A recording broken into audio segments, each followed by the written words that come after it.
9వ తేదీ జనవరి నెల 2025వ సంవత్సరం. ఈరోజు దేవుని వాగ్దానము రోమీయులకు 5వ అధ్యాయము 11వ వచనము. ఆయన ద్వారానే మనము ఇప్పుడు సమాధాన స్థితి పొంది ఉన్నాము. సహోదరి సహోదరులారా, మనిషి ఎప్పుడైతే పాపపు జీవితాన్ని జీవిస్తూ ఉంటాడో దేవుని ఉగ్రతకు లోనవ్వాల్సి ఉంటుంది.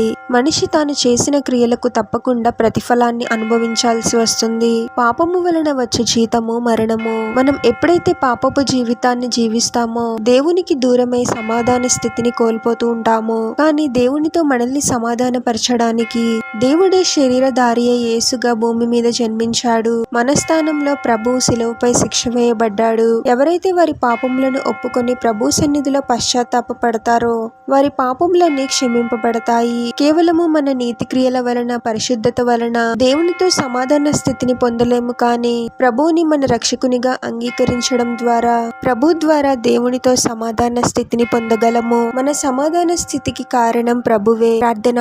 పరిశుద్ధుడు ప్రభువా, మీ పరిశుద్ధమైన పాదాలకు వేలాది వందనాలు, స్తుతులు, స్తోత్రాలు చెల్లించుకుంటున్నాము తండ్రి. ఒక నూతన దినంలోనికి మమ్మల్ని క్షేమంగా ప్రవేశింపచేసిన దేవా, మీకే స్తోత్రం ప్రభువా. మా పాపములకు ప్రతిఫలంగా మా స్థానంలో మీరు సిలువ వేయబడ్డారు ప్రభువా. మీరు మా కోసం చేసిన త్యాగాన్ని గుర్తించగలిగే హృదయాన్ని మాకు దయచేయండి తండ్రి. మా హృదయాలలో నిజమైన పశ్చాత్తాపాన్ని కలిగించండి ప్రభువా. సమాధాన స్థితిని మాకు దయచేసిన ప్రభువా, మీకే స్తోత్రం తండ్రి. మీరు మాకు అనుగ్రహించిన ఈ సమాధాన స్థితిని గ్రహించి మీకు లోబడి నమ్మకమైన వారముగా జీవించడానికి మాకు సహాయం చేయమని ప్రార్థనలో ఏకీభవిస్తున్న ప్రతి ఒక్కరిని పేరు పేరున దీవించి ఆశీర్వదించి అభిషేకించమని, వారు చేసే ప్రతి పనిలో మీరే వారికి తోడుగా ఉండి వారిని అన్ని కీడుల నుండి, అపాయాల నుండి మీరే వారిని రక్షించమని మా మనవులన్నీ యేసుక్రీస్తు వారి పరిశుద్ధ నామంలో అడిగి వేడుకొనిచున్నాము తండ్రి. ఆమేన్.